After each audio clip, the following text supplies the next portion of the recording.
13h30 à Kinshasa. Madame, Monsieur, bonjour et merci de nous rejoindre dans cette livraison de l'actualité sur la télévision nationale congolaise, un journal que nous démarrons par les activités du président de la République, désigné parmi les facilitateurs dans la crise qui s'écoule à partie est de la RDC.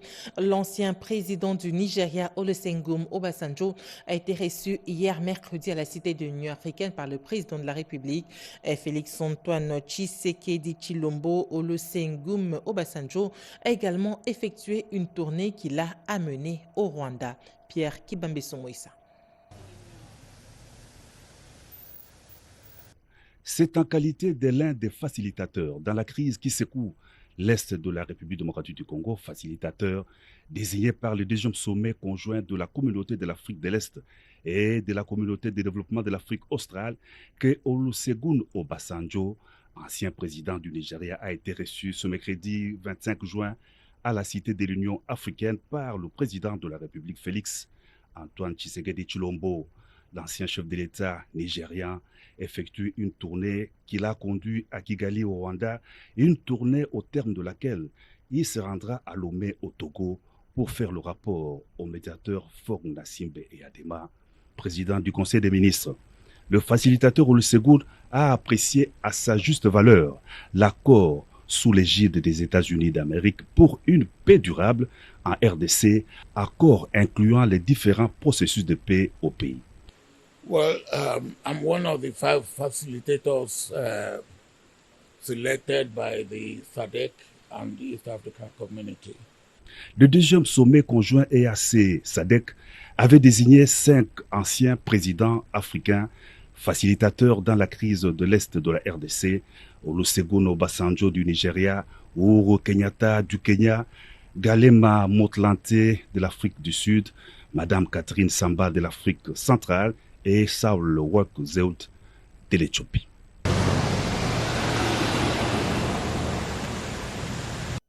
En dehors de nos frontières, nous allons parler de l'Expo Osaka 2025 au Japon. La RDC y prend part à travers la première ministre Judith Suminwa Tuluka. Les différentes opportunités d'investissement seront présentées à cet effet. Depuis Osaka au Japon, notre envoyé spécial Joseph Oscar Mbalkaïch. Nous sommes à Osaka. Cette ville portuaire de la région du Kansai, au Japon, offre son hospitalité à l'exposition universelle 2025. Les délégations des 158 pays du monde, dont celle de la République démocratique du Congo, prennent part à ces grands rendez-vous d'échanges culturels et économiques placés sous les thèmes « Concevoir la société du futur, imaginer notre vie de demain ». Plusieurs pays du monde ont érigé des stands dans cette cour de 155 hectares où sont attendus plus de 20 millions de visiteurs. Une véritable aubaine pour les participants qui attendent également tirer profit de cette organisation qui se tient désormais tous les 5 ans après celle de Dubaï aux Émirats arabes unis. Les couleurs du drapeau de la République démocratique du Congo sont visibles dans ces stands. La RDC, à travers l'ANAPI, Agence nationale de promotion des investissements, présente aux visiteurs ses sites touristiques, sa flore et sa faune, ses ressources naturelles et surtout ses minéraux critiques dont les cobalt, les lithium, le nickel, les cuivres. La liste n'est pas exhaustive. Des minéraux utilisés dans la technologie de pointe. Cette japonaise s'est dite impressionnée après la visite. La RDC est un beau pays. J'ai découvert qu'il y a du diamant, de minerais. C'est un pays merveilleux que je compte visiter un jour. La délégation gouvernementale, conduite par la première ministre Judith Suminwa Tuluka, entend mener plusieurs activités sur place. C'est notamment convaincre les milieux d'affaires nippons de venir investir en République démocratique du Congo. La RDC a beaucoup à offrir dans le cadre de tout ce qui regorge. Eh bien, le salut du monde est venu aussi s'offrir ici grâce à la RDC. Ouverte le 13 avril 2025, l'exposition universelle d'Osaka va se clôturer le 13 octobre de cette même année. L'engouement est total. La Chambre de commerce Italie-Afrique veut appuyer davantage l'économie congolaise dans divers domaines, entre autres l'industrie et l'agriculture. Un mémorandum d'entente a été signé avec le ministre d'État de l'Agriculture et Sécurité alimentaire Grégoire Muchaïle-Mutombo dans les projets visant à améliorer le secteur de l'industrie et de l'agriculture en RDC. Reportage. Vers une agriculture beaucoup plus moderne en RDC, le ministre d'État, ministre de l'Agriculture et Sécurité alimentaire, Grégoire Muchaïle-Mutombo, a exploré de nouvelles pistes avec une délégation italienne conduite par le président de la Chambre du commerce Italie-Afrique, Alfredo Carmine Cestare, qui se propose d'installer des silos de stockage et une usine de traitement agricole en République démocratique du Congo. L'objectif ultime est de mettre fin à l'insécurité alimentaire à travers la production de semences et engrais. Plusieurs autres projets d'intérêt commun étaient au cœur des échanges, notamment dans le secteur de l'industrie, du commerce extérieur et autres. Et on vient de signer un contrat, un protocole d'accord très important.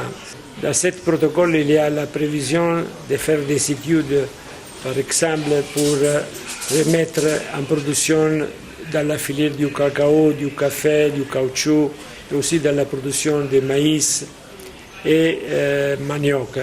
On a commencé déjà à individuer certaines zones.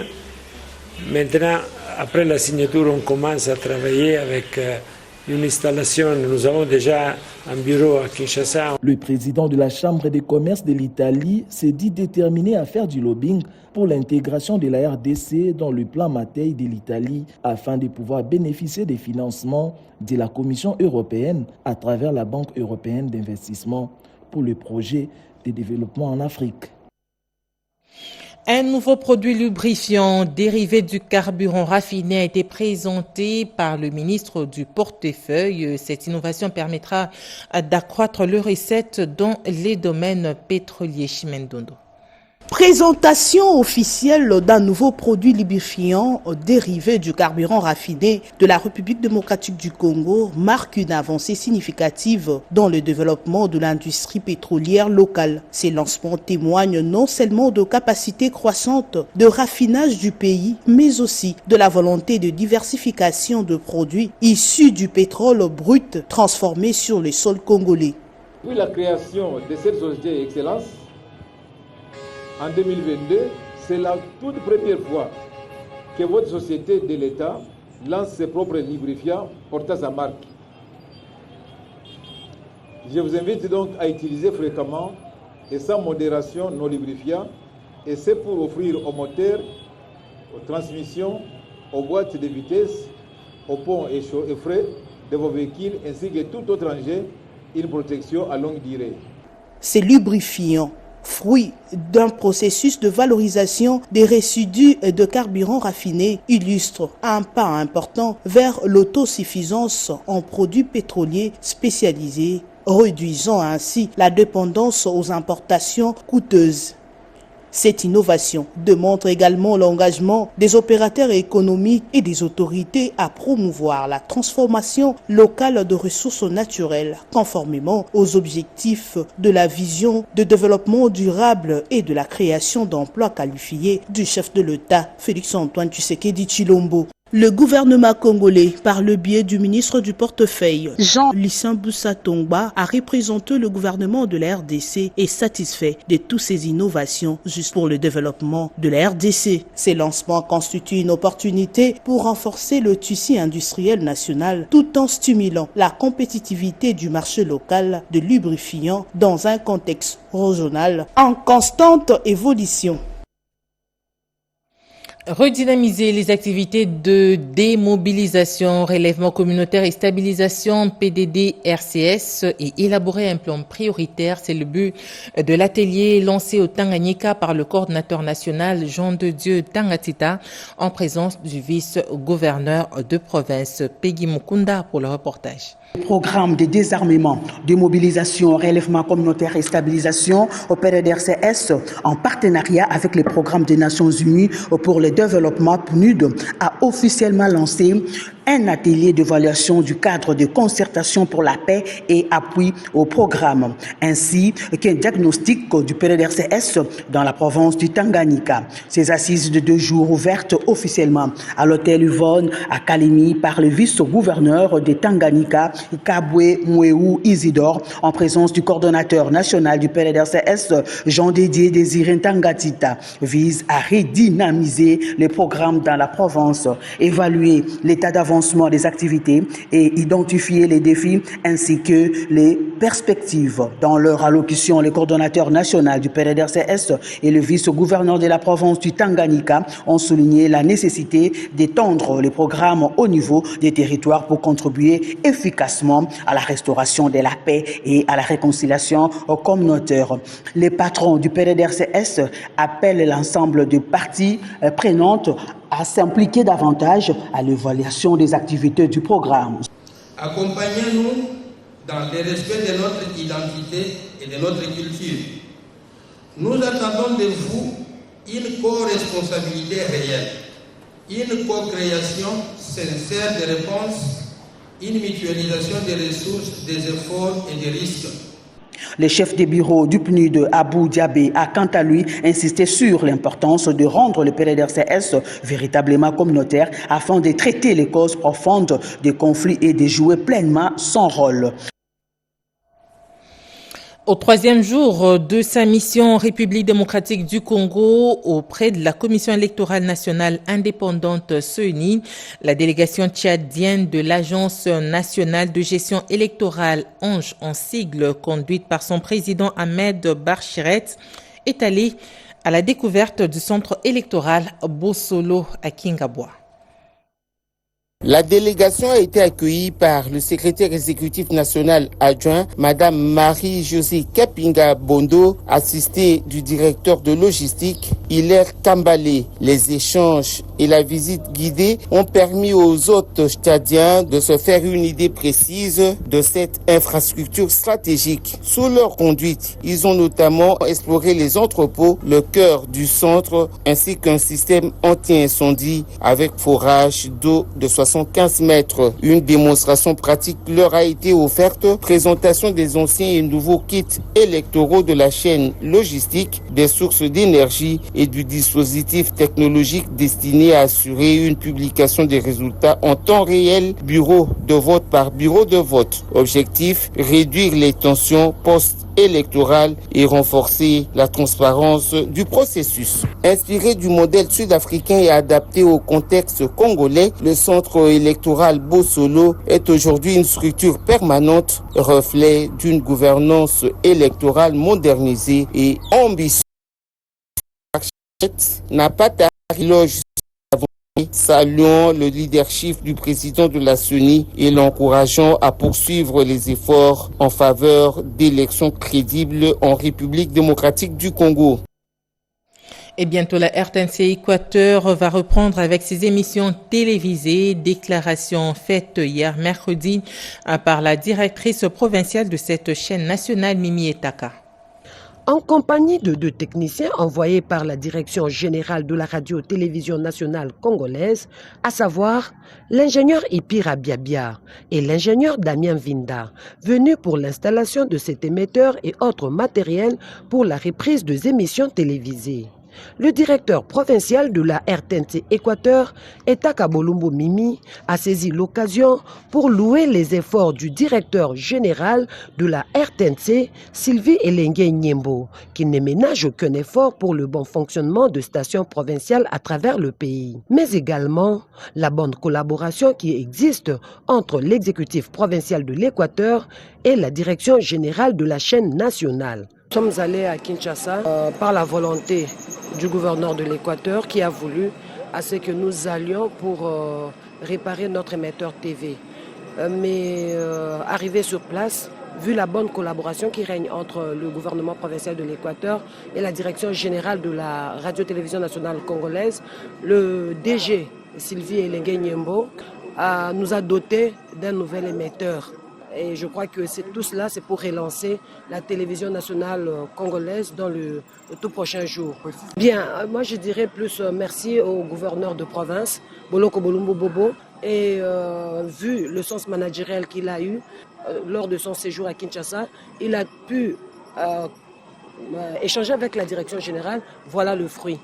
C'est la relance de la télévision nationale congolaise. Notons que c'est lot important de matériel, une dotation de la direction générale de la RTNC, acquis grâce au sens managérial du gouverneur de province Boloko Bolumbu Bobo, est composé notamment de kits complets, d'un émetteur TV UHF et d'une caméra professionnelle. Préparatif de l'examen de fin d'études primaires ENAFEP le mardi 1er et mercredi 2 juillet 2025 et du test national de sélection et d'orientation scolaire et professionnelle TENASOSP le jeudi 17 et vendredi 18 juillet de la même année. La ministre de l'Enseignement supérieur et universitaire a échangé avec les responsables du secteur éducationnel. Reportage. Dans le cadre de préparatifs des épreuves de l'ENAFEP pour les finalistes du primaire, du TENASOSP pour les élèves de la 8e et de la session ordinaire de l'Exeta 2025, le prophète Hervé Mongueta, en compagnie de l'IPP Roland Kinzini, dans la province éducationnelle Kwilu 1, a organisé une rencontre avec tous les acteurs éducatifs de sa juridiction dans la salle Paquet à Bandundu, ce mercredi 25 juin 2025. Notons qu'au cours de cette séance, le prophète a présenté à l'auditoire l'actuel ministre provincial de l'Éducation nationale et nouvelle citoyenneté et porte-parole du gouvernement provincial du Kwilu, son Excellence Madame Romaine Koulapa Babandi. Encore commencer à souhaiter la bienvenue à son Excellence Madame le ministre provincial. Signalons que les participants à ces assises ont reçu des orientations et des directives du directeur provincial de l'Éducation nationale et nouvelle citoyenneté pour le bon déroulement des épreuves qui se pointent à l'horizon en vue de la réussite des élèves et le bon résultat pour cette année 2025. À la fin de ces assises, le prophète Hervé Mongueta a résumé l'essentiel de la matière mise au profit des acteurs éducatifs de la province éducationnelle Kwilu 1. Bon, nous avions convoqué une réunion. Nous avons convoqué tous les acteurs éducatifs de la province éducationnelle Kwilu 1. Ça a été pour nous une occasion de présenter notre ministre provincial, Madame Roumani, et aussi prendre des dispositions pour la passation des épreuves des NAFEP. Parlons à présent de la remise de ce lot de gilets à la police nationale congolaise du sud de Ubongi, du matériel destiné à la police de circulation routière de cette partie du pays. Un mariage est en train d'être scellé entre la police nationale congolaise du Chibongi et la Fédération des entreprises du Congo de cette partie de la République. Le premier signal fort, c'est l'accompagnement du nouveau commissaire provincial, le commissaire divisionnaire adjoint Jean-Félix Safari, par un lot important de gilets, dont du président de la FEC Grand Équateur, destiné aux éléments de la police nationale de circulation routière. La remise officielle a eu lieu ce vendredi 20 juin 2025 au bureau du commissariat provincial de la PNC, où le président intérimaire de la FEC Sud-Ubongi, M. Tonton Zouza Dalié, a fait parvenir ce don au destinataire qui a exprimé sa satisfaction en ces termes. Nous appelons aussi d'autres partenaires de continuer de nous appuyer, qui suivent ce que le partenaire FEC a fait. C'est un signal très fort. C'est un signal très fort parce qu'il montre que la population s'approche de la police, parce que nous sommes la police. Prenant la parole à cette occasion, le président intérimaire de la FEC Sud-Ubongi a indiqué l'importance de la collaboration qui doit exister entre les opérateurs économiques du Sud-Ubongi et la police nationale congolaise. C'est grâce à la police que les opérateurs économiques sont sécurisés et au travail que les PSR font au cours des routes, raison pour laquelle on a jugé opportun aujourd'hui d'emboîter le même pas qu'on a vu dans d'autres provinces pour amener ça dans notre pays d'ici. Ce n'est pas quelque chose qu'on a fait ça pour dire dans un cadre purement politique, non, mais c'est dans un cadre purement économique. Vous savez, là où il y a sécurité, l'économie évolue normalement. C'est dans ce même optique, nous fait qu'on a accepté qu'on vient de recevoir un nouveau général qui est dans notre pays et on est obligé de l'accompagner pour signifier que les enfants et les filles, fils de la police Sud-Ubongi sont prêts à l'accompagner s'il te plaît. La signature de l'accord de paix entre la RDC et le Rwanda, confirmée par le président américain Donald Trump, les exactions commises par la milice Mobondo à Kwamout, des titres parmi tant d'autres qui constituent la revue de presse de ce jeudi 26 juin 2025 dans une sélection de Jean-Pierre Ndolo Demazo. Regardez.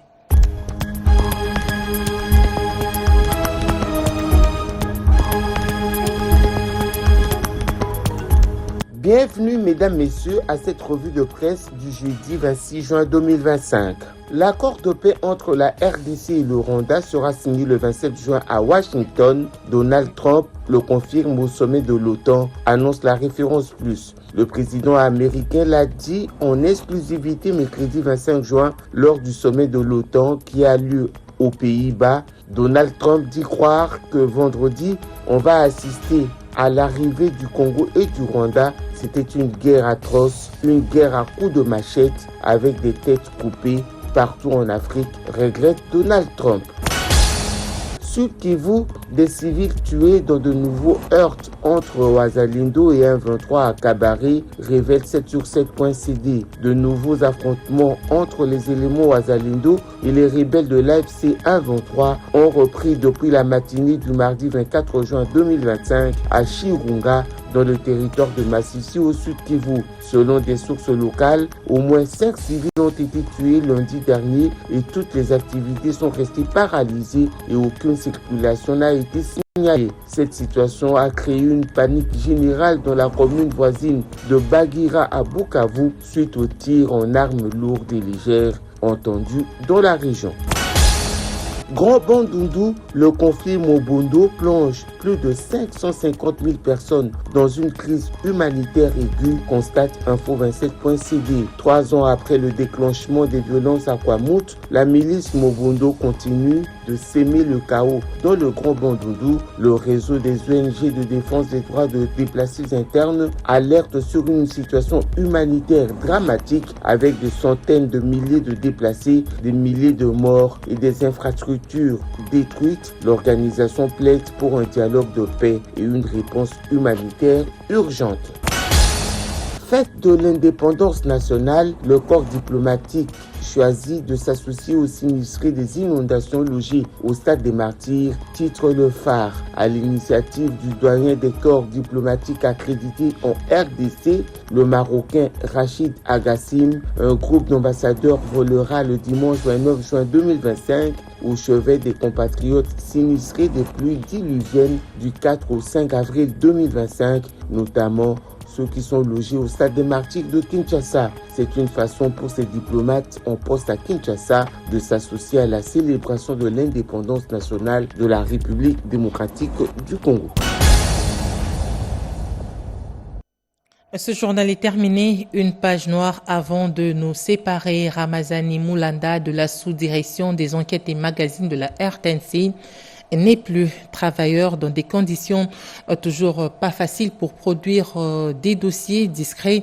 Ramazani Moulanda a tiré sa révérence ce jeudi 26 juin 2025. Que son âme repose en paix. L'information continue sur nos antennes en français et dans les 4 langues nationales. Au revoir.